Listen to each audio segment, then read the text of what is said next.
Oi, granautas! Bem-vindos a mais um episódio de Café. É isso mesmo.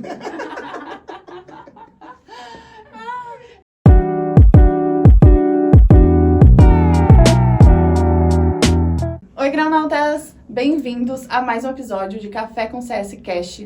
Eu tô aqui hoje com o Felipe Guerra, nosso embaixador.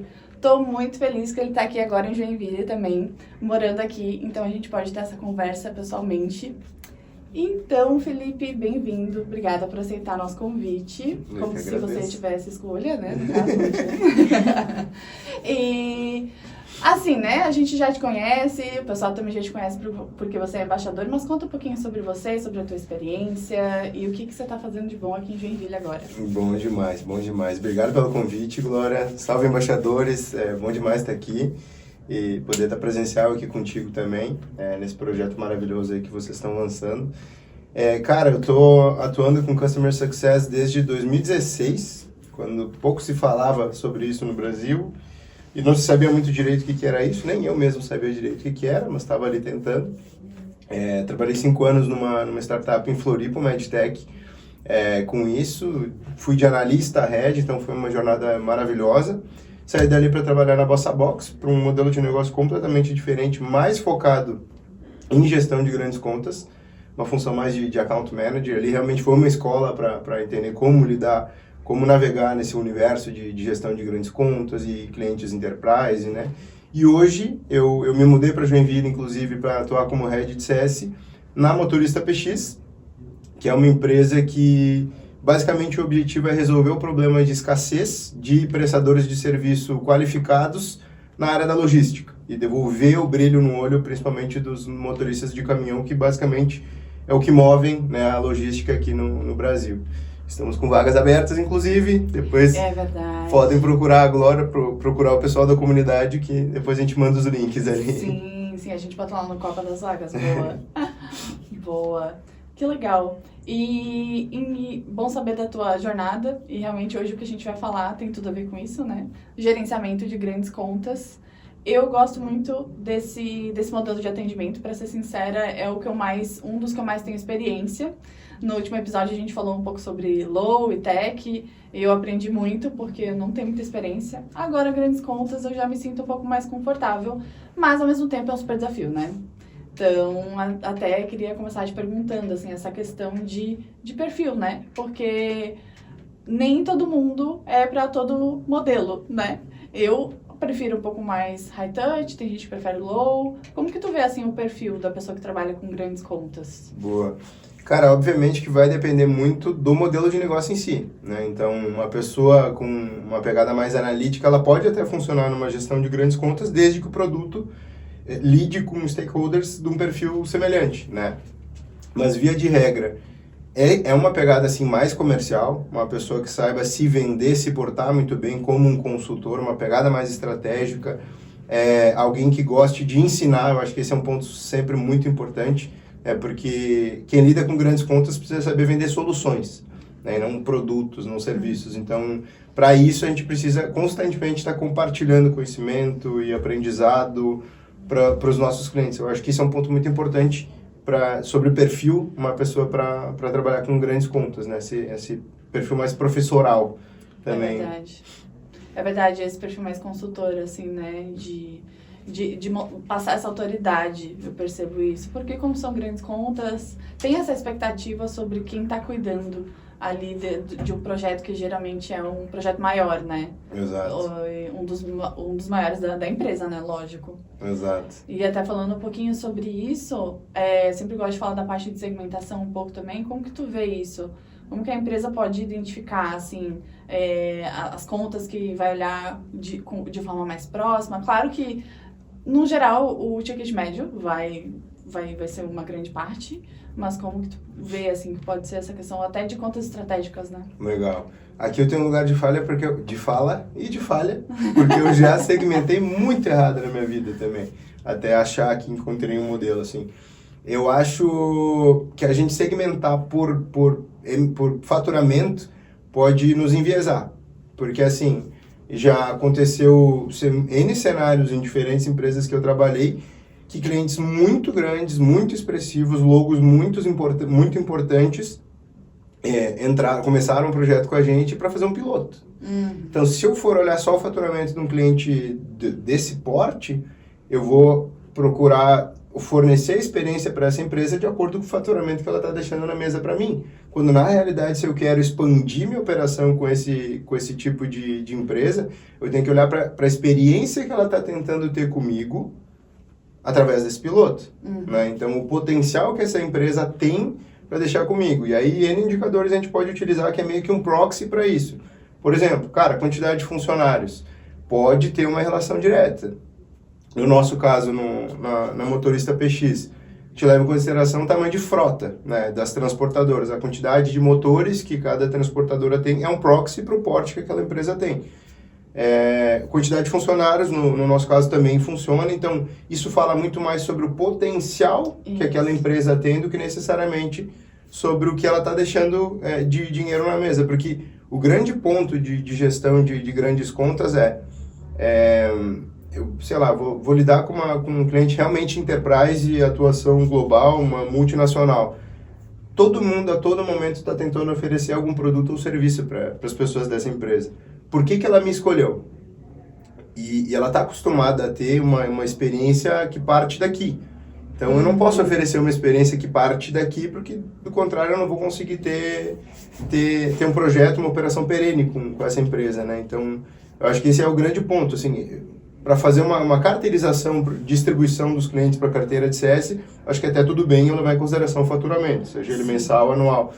Mas para eu segmentar ou clusterizar, para definir modelos de atendimento, eu acho perigoso, sabe? Acho que esse é um ponto bem importante. Total. Acho que faz sentido mesmo olhar para esse potencial e para a força da marca, né? Se é um cliente, uma marca conhecida, se tem essa potência, bem bom mesmo pensar nisso. E até, né, essa questão, assim, de stakeholder. Como que tu vê isso? Porque é um projeto, né? É diferente, assim, a gente começa a olhar mais aprofundado para a empresa, tem que ter mais detalhado. Como que é essa gestão de stakeholders nas grandes contas? Cara, sendo bem sincero, para mim essa é a parte mais divertida e mais apaixonante de lidar com grandes contas, assim, porque uma coisa que eu sempre falo, e já ouvi muita gente falar também, é que, cara, não importa se é B2B, B2G, B2C, primeiro é P2P, é pessoa para pessoa. Então, antes de eu olhar o CNPJ, eu tenho que olhar o CPF. Então, o jogo da gestão de grandes contas, ele parte daí. Quem são os stakeholders que vão se envolver nesse meu projeto? Antes disso até, cara, quem participou da venda? Quem foi que iniciou essa conversa lá dentro e indicou a minha empresa para começar essa negociação? Quem é o responsável por assinar o cheque? Quem que fez a ponte lá dentro? Então, entender todas as pessoas durante a jornada de compra e depois disso também entender quem de fato vai ser usuário, champion, decider e por aí vai. E aí, entendendo muito bem esse mapa, e depois a gente até pode entrar no conceito de mapa mesmo, porque eu acho que é bem relevante. Cara, o que move cada uma dessas pessoas? Porque eu preciso entender o que vai drivar a pessoa que está envolvida no meu projeto. O que ela está querendo atingir lá dentro da empresa, sabe? Qual é a ambição que ela tem? Esse projeto pode, daqui a pouco, ajudar ela a conseguir uma promoção? Beleza. Então, eu vou jogar essa carta com essa pessoa, sabe? Então, fica até engraçado falar, mas, cara, quem quer lidar com grandes contas ou está procurando se desenvolver com isso, assiste House of Cards. Mesmo. Eu nunca assisti essa. Não faz sentido, porque não. Ali tem muito de dinâmica de poder, sabe? E claro que é um jogo num outro nível, mas dá pra pegar muita coisa dali pra entender, cara, como pessoas funcionam e como essa dinâmica de poder se aplica em grandes empresas. O nível de poder de tomada de decisão que essa pessoa tem, tudo isso tem que ser levado em consideração. Exato. Eu acredito que em todas as contas é importante a gente entender quem que participou da venda e tal, mas claro que dependendo do tamanho da conta, do modelo, a gente vai fazer isso num nível ou em outro, né? Exato. E em grandes contas isso se intensifica, né? Exatamente. Muito legal. E Falando em questão de soluções personalizadas, isso é algo que eu sempre fico na cabeça, assim. Até dependendo do estágio que a empresa tá, às vezes começa até com um grande cliente, né? Que é o que começa a drivar ali o crescimento da empresa, às vezes não, é mais pra frente, mas no geral a gente começa muitas vezes a falar em solução personalizada. Ou até porque quem tem dinheiro tá te pedindo, tu vai tender a atender. Mas como que equilibra isso, né? Com essa necessidade de escalar também o negócio, de ter um padrão, com essas grandes contas que podem demandar coisas personalizadas. Perfeito. O grande risco, né, a sinuca de bico, é quando uma fatia relevante do faturamento da minha empresa está na mão de um único cliente. E esse cliente pede enfim, alguma otimização, alguma personalização do produto que não atende em nada o restante da minha base. Então, isso eu não estive num cenário assim, porque geralmente onde eu trabalhei tinha uma distribuição de receita, uma alocação de receita mais equalizada, assim. Mas uma coisa que a gente fazia, quando grandes contas solicitavam personalizações e melhorias no produto que a gente ainda não tinha em roadmap, ou tinha e daqui a pouco precisaria antecipar, porque estava programado para ser posterior, é entender, cara, que outros clientes podem ter um caso de uso semelhante a esse aqui, ou uma dor semelhante a esse aqui, que também vai poder ser contemplado. Porque às vezes o que eu preciso entender é o job to be done por trás. Né? O cara está pedindo um botão, sei lá, um exemplo muito situacional, mas está pedindo um botão nessa tela aqui. Cara, mas o que ele está querendo não é o botão, o que ele está querendo é que esse fluxo fique mais facilitado, porque os funcionários dele vão poder finalizar esse fluxo no produto mais rápido. Beleza, então eu entendi o que ele está precisando, não é o botão o melhor caminho. Então isso é uma coisa que é muito importante o time de produto estar próximo disso. Então, ter um programa de Voice of Customer redondinho, não no estado da arte, mas pelo menos que o time de CS, qualquer time Customer Facing, que receba esses feedbacks, possa ter esse livre trânsito com o time de produto para discutir esse tipo de coisa. Porque às vezes clientes de um nicho semelhante, ou de um segmento semelhante, vão tender a ter a mesma dor, a mesma necessidade, e aí a gente pode endereçar uma solicitação única desse cliente, uma personalização que a princípio atenderia só eles, mas na realidade isso pode atender outros clientes também, sabe? Então, entender de que forma isso pode ser sinérgico com outros clientes, eu acho que é um bom caminho, sabe? Ótimo. Entender a necessidade por trás desse pedido, né? Eu vejo que às vezes fica nessa coisa meio desesperada, né? Tipo, meu Deus, é esse cliente que tá pedindo, então vamos, e sem questionar muito, vamos dar um jeito, vamos fazer. Mas tem que ter esse senso crítico de entender o que é realmente o job to be done e fazer essa análise no resto da carteira para não ficar com o elefante branco depois que não vai ser usado, né? Exatamente. Eu acho que tem uma analogia muito simples, né, que o pessoal sempre usou para falar sobre job to be done, que para quem não tá ambientado com o contexto, é que as pessoas elas não querem comprar um martelo, elas não querem comprar um prego, elas não querem um buraco na parede, elas querem pendurar um quadro. Exatamente. Esse é o job to be done. Então, se eu me prender ao que as pessoas estão solicitando, eu não vou entender o objetivo final. Exatamente. Né? Sim, acho que é uma boa forma de olhar para isso com essa visão estratégica e trabalhar com os outros times para realmente entender como fazer isso da melhor forma, né? Total. E em relação a relacionamento, a crescer essa conta, tu falou desse perfil mais comercial, né? Eu vejo que tem muitas oportunidades, muitas vezes até pela complexidade, né? De uma integração, de um time de suporte dedicado, tem muita até questão de serviço que a gente pode vender para grandes contas, né?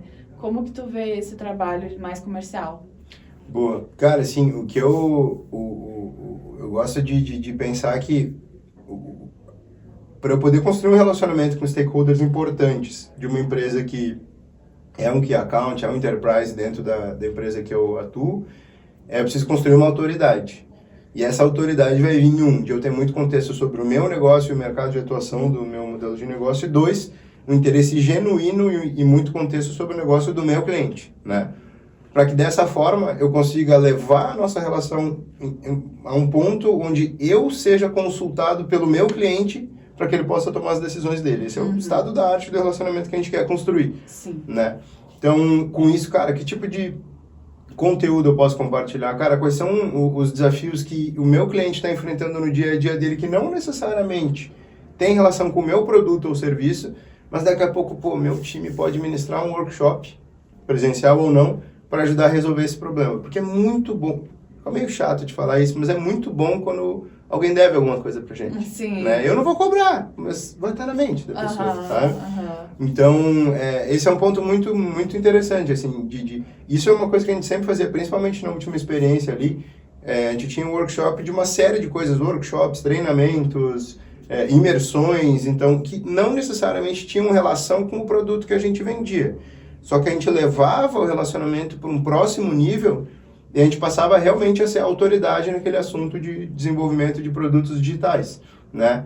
E aí, com isso, eu conseguia, levando o nosso relacionamento para esse nível, eu conseguia ter um nível de conversa com CPOs, diretores de produto, head de produto, no nível que eles compartilhavam a estratégia deles comigo. Uhum. E aí, eu entendendo a estratégia deles, eu sei para onde eles estão olhando e aí sim, de que forma as minhas soluções podem plugar nisso.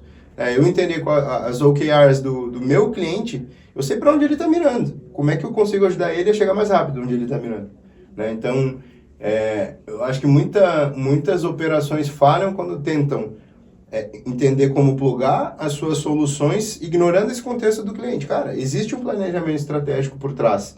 Existe algo que eles estão planejando mirar, um resultado que eles estão buscando atingir. Se eu estiver oferecendo algo que seja incongruente com isso aqui, eu não vou conseguir vender, né? Total. E as pessoas não gostam de ver, de quem vende, as pessoas gostam de comprar, então é uma experiência completamente diferente, né? E isso que eu acho que é um ponto bem relevante também, que não é só sobre capturar demanda, ou seja, entender se o cliente tem alguma necessidade, é gerar demanda também. Uhum. Então, é eu ajudar o meu cliente a identificar gaps que ele não tinha percebido, sim, fazer ele entender que aquilo de fato é um problema. Do consultor, não o vendedor, né? Exato. Eu monto um business case em cima daquilo para mostrar para ele por A mais B, isso aqui é um problema, concordamos que isso aqui é um problema? Beleza. Concordamos que tu precisa de uma solução? Concordamos. Concordamos que eu sou a melhor solução? Então, é nessa ordem. Eu não saio oferecendo o meu produto desde o começo, sabe? Então, e tudo bem se a gente ficar só nessa conversa primeiro, sabe? Se eu for um braço direito dele para ajudar a identificar gargalos na operação dele e a gente não avançar a todo momento para vamos encontrar a melhor solução, opa, sou eu. Se isso não acontecer a todo momento, tá tudo bem. Porque eu sou confiável o suficiente na visão dele para ajudar ele a identificar gargalos no dia a dia. Essa é a relação que eu quero construir, sabe? Exato. E isso fala muito também sobre o perfil do profissional que vai trabalhar em grandes contas, porque é o tipo de relacionamento que não se constrói de um dia para o outro. Total. Tu tem que estar um tempo ali com a conta. Então, se você vai ficar 5 meses, 6 meses, tem perfis de pessoas que gostam de ter essa rotatividade ali de contas, né? Novos desafios e mudar, eu quero para outro modelo de atendimento, mas quem vai trabalhar com grandes contas tem que estar preparado para ficar 1, 2 anos com a mesma conta, porque é o tempo que demora para você criar esse tipo de relacionamento. Total. Fazer todas essas ações para criar essa autoridade para chegar nesse nível de conversa com o cliente. Perfeito. Porque senão tu tá sempre começando de novo, né? Sempre alguém, né? Um novo consultor começando um novo relacionamento e aquilo ali não anda para frente, fica só pensando na operação, no dia a dia, das coisas que ele tem, de integração, do que já tá rodando e não cresce a conta, né? Perfeito. E aí eu acho que também tem muitas operações que falham em momentos cruciais de passagem de bastão. Do time de aquisição para o time de onboarding, do time de onboarding para o time de ongoing, enfim. Cara, com grandes contas, isso tem que ser muito faseado, tem que ser muito gradativo, porque a gente não está só passando um cliente para uma etapa, a gente está passando um grupo de pessoas que tinham, que confiaram em uma pessoa de que de fato estavam contratando a melhor solução, passando esse relacionamento para outra pessoa. Então, uma coisa que com grandes contas eu sempre fiz nas empresas que eu trabalhei, por exemplo, de vendas para o time de onboarding, a gente fazia primeiro uma passagem de bastão interna, cara, mergulha em todo o contexto dessa empresa, para depois fazer uma passagem de bastão com o cliente.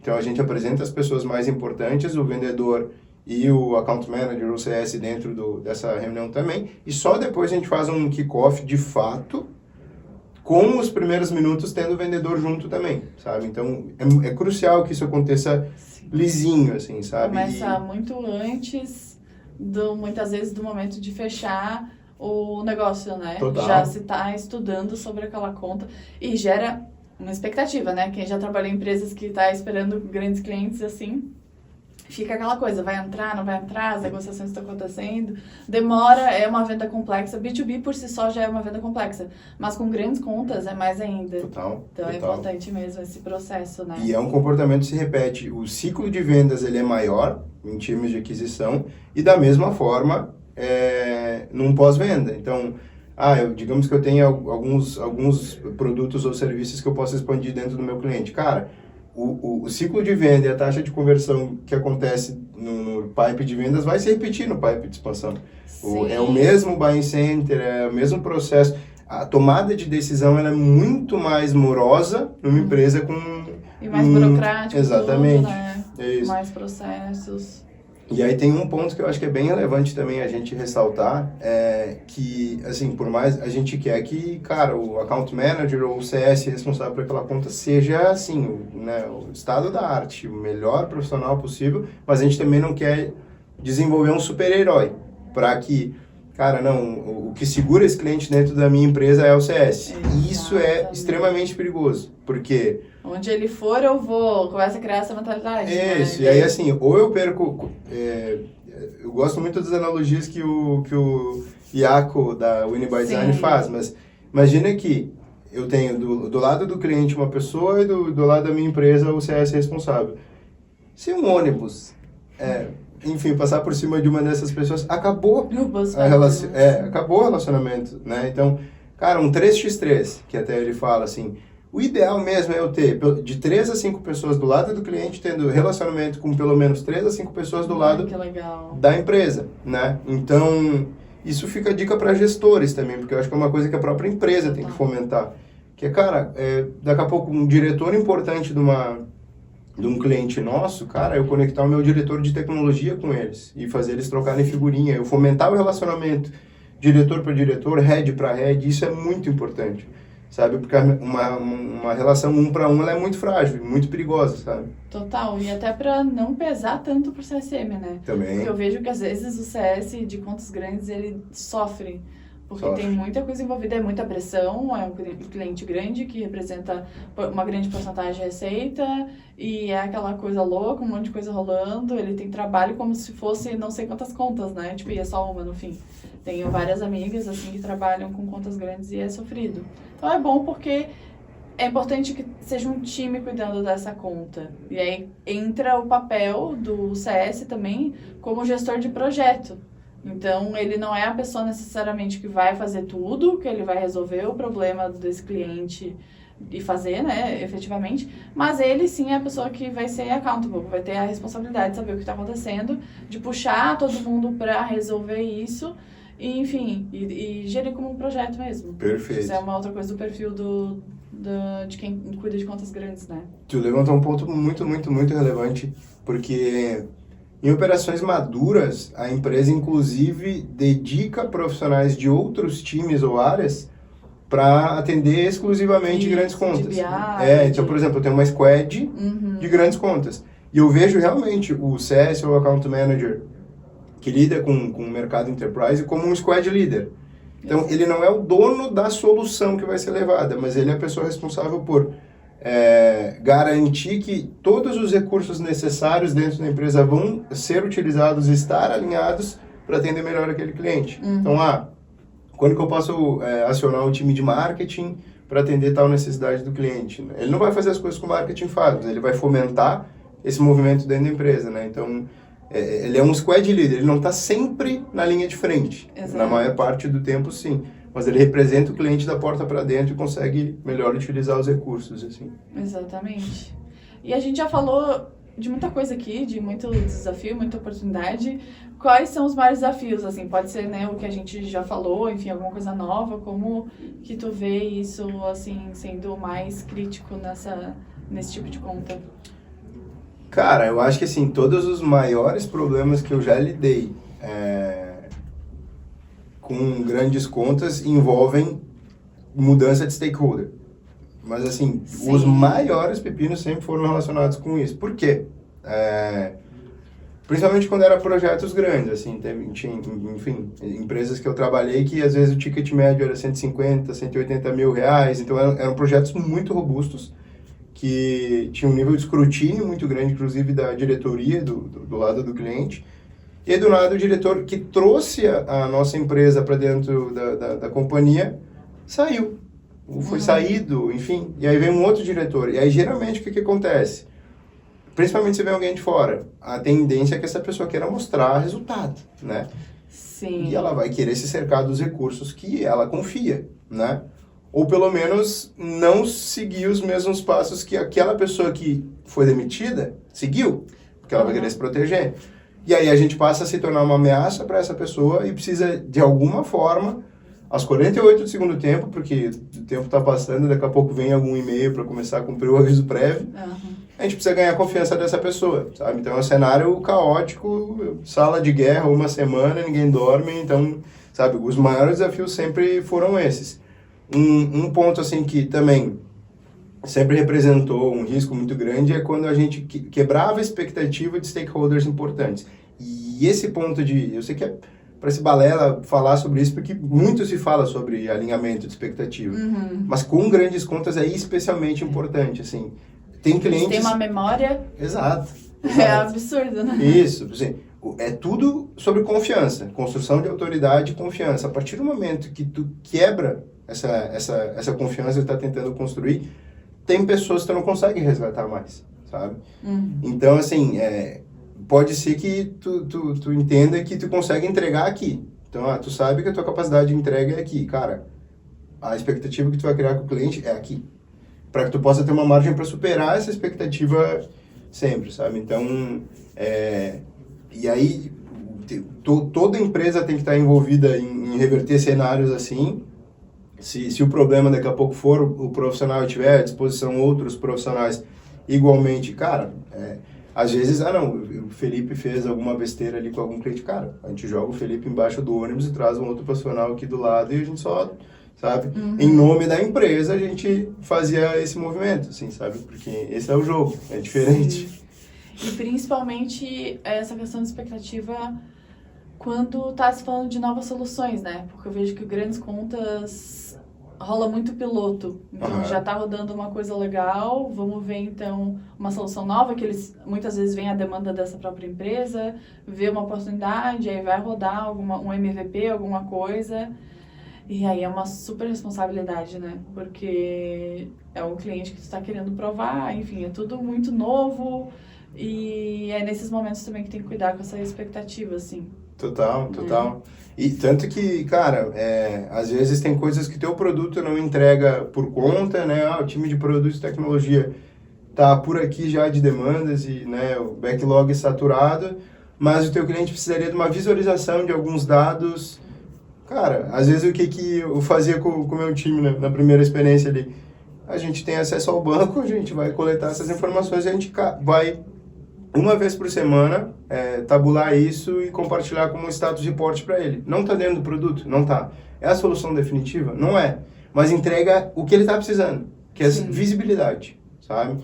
No futuro, isso entregando muito valor, beleza, vamos produtizar. A gente validou que isso faz sentido, essa hipótese ela é correta. E aí a gente pode passar isso para o time de produto, sabe? Então, pensar fora da caixa como que a gente, consumindo muito pouco recurso, consegue entregar pelo menos parte do valor que o cliente está querendo, que nesse momento a gente não consegue entregar através do nosso core, do nosso produto ou do nosso serviço, sabe? Esse é um ponto bem, bem importante, assim. E eu gosto de entender o profissional de Customer Success, de gestão de contas, enfim, de grandes empresas, como um concierge, né?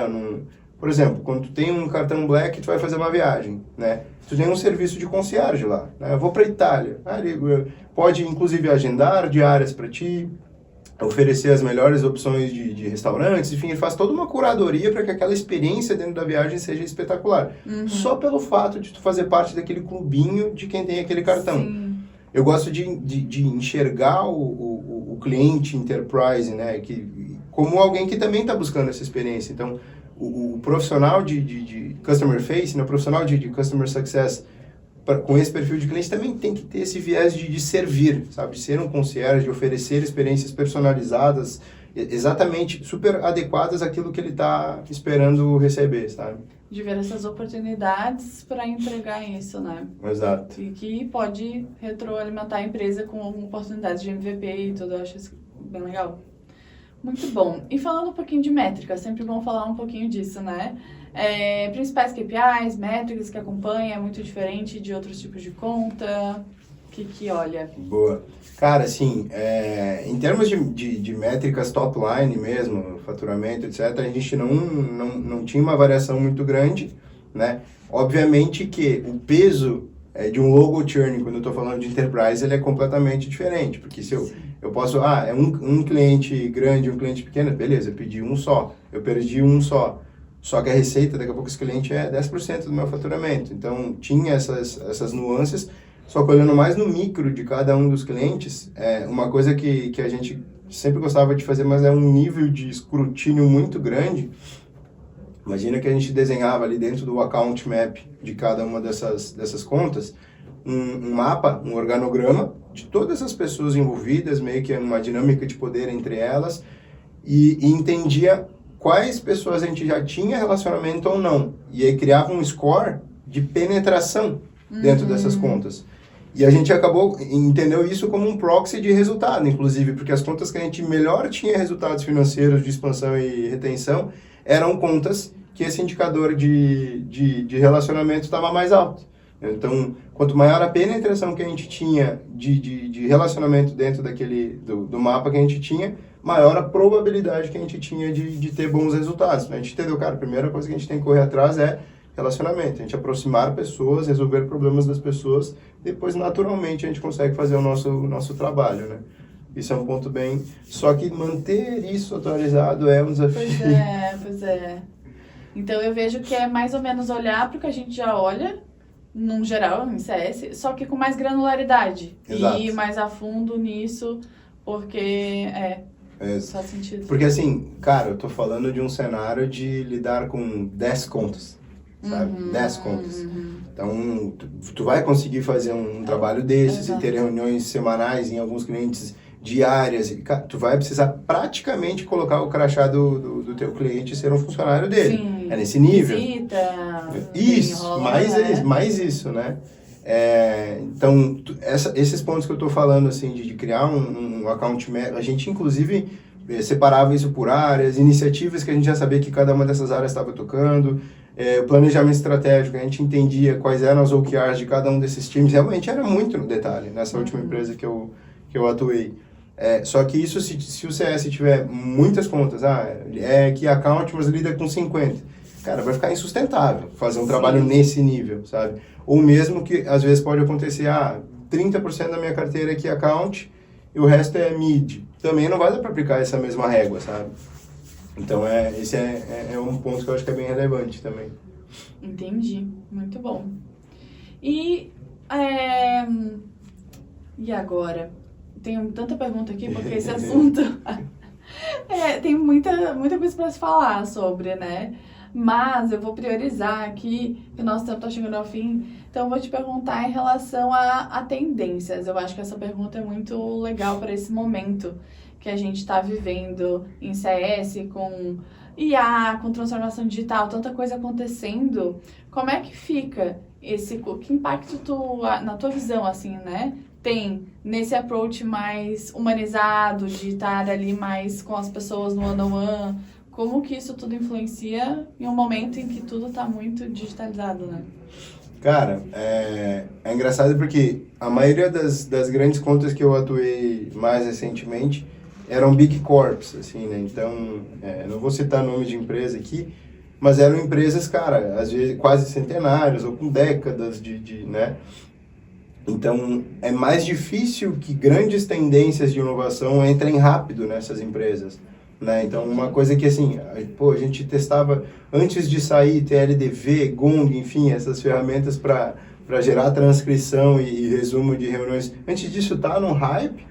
O nosso cliente já acabava vendo a gente usando isso em reunião, então a gente já rodava algumas POCs para ajudar ele a implementar no time dele. Então, como a gente atua em startups, em scale-ups, empresas de tecnologia que estão na vanguarda no uso de algumas tecnologias, Se tu lida com clientes que estão em um mercado um pouco mais maduro, vou usar esse termo, tá aí uma grande oportunidade, sabe? Uma coisa que a gente fazia muito era isso, assim, ajudar os nossos clientes a rodar POCs, a rodar pilotos na adoção de tecnologia. E, cara, isso não tem absolutamente nada a ver com o produto que a gente vende, né? Sabe? Então, eu acho que esse é um ponto bastante importante, assim. E, independentemente de ser grandes contas ou não, eu vou dar um exemplo bem situacional aqui. A gente usava o Gong, que é uma ferramenta que nem o TLDV, de transcrição de... Ele pegava informações da reunião, só que isso integrado com o CRM. Então, a gente treinando o Gong para identificar as informações que a gente queria que ele identificasse, cara, eu já conseguia preencher... A gente usava o Spiced, né, que é um framework de diagnóstico, preencher automaticamente algumas propriedades do CRM com o que é impacto para esse cliente, para esse stakeholder, o que é dor, o que ele trouxe. Então, não precisava popular mais o CRM, essa informação já estava ali, sabe? Então, aí eu consigo focar naquilo que é mais importante, que é o relacionamento. Então, eu uso a tecnologia a meu favor, às vezes, para que ela faça aquilo que muitas vezes não é feito. Popular o CRM. Às vezes a gente esquece, né? Então, eu acho que esse é um ponto mais importante, porque, cara, a tecnologia não substitui o relacionamento. Sim. Potencializa. Tem muita coisa que vai ser um jetpack, assim, né? Vai tornar 20, 30, 40, 50% mais eficiente.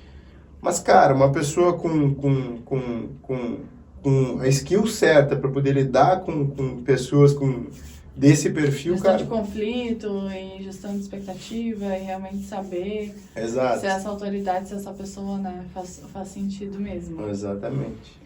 Muito bom, muito bom. Adorei o nosso papo. Gosto muito desse assunto.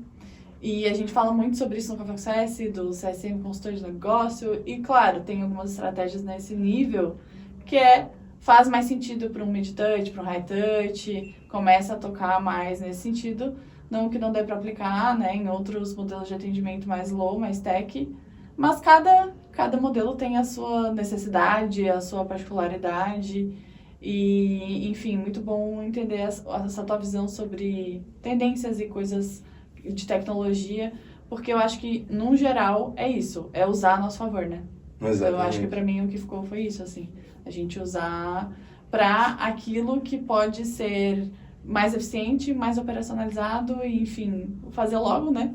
Para ter essa visão mais estratégica, independente de modelo de carteira. Então, para não ser aquele CSM que apaga incêndio, né? Isso, em qualquer nível, a gente precisa melhorar, assim, no geral, nas empresas. Perfeito. Concordo contigo. Então, tá bom, minha gente. Muito obrigada. Onde é que a gente encontra, Felipe, nas redes? Eu não tenho Instagram faz um bom tempo, desativei tudo. Hoje verdade, nunca tenho como te marcar nas coisas do café. Eu uso... Hoje é só LinkedIn mesmo, então quem quiser procurar pode... É o Felipe Guerra na URL, mas se procurar por Felipe Guerra vai encontrar lá. Ou procurar dentro da comunidade do Café com CS lá, principalmente quem for pró, fica até mais fácil de consumir alguns conteúdos mais importantes, né? Arrasou, inclusive lá no Café com CS Pro tem a mentoria em grupo gravada, né? Que tu deu pra gente. Verdade. Sobre IA. Foi muito boa aquela mentoria, gente, sério. Porque deu muitas dicas muito práticas de como fazer, de como utilizar. Tu falou sobre as IAs que existem, que a gente tá muito ali só no ChatGPT. Eu sou essa pessoa, eu só uso o ChatGPT. Então, foi um material muito completo. Inclusive, estamos com vagas, tá? Estamos com as inscrições abertas, vagas limitadas que já estão acabando. Acessem cafécomcs.com.br e venha com a gente ser Grãonauta Pro. E você tá lá na comunidade Pro também, Felipe está lá. Muito obrigada. Gente, espero que tenham gostado. Como sempre, se inscrevam aqui no canal, deixem o like, deixem um comentário, compartilhem com as pessoas. E até a próxima. Tchau!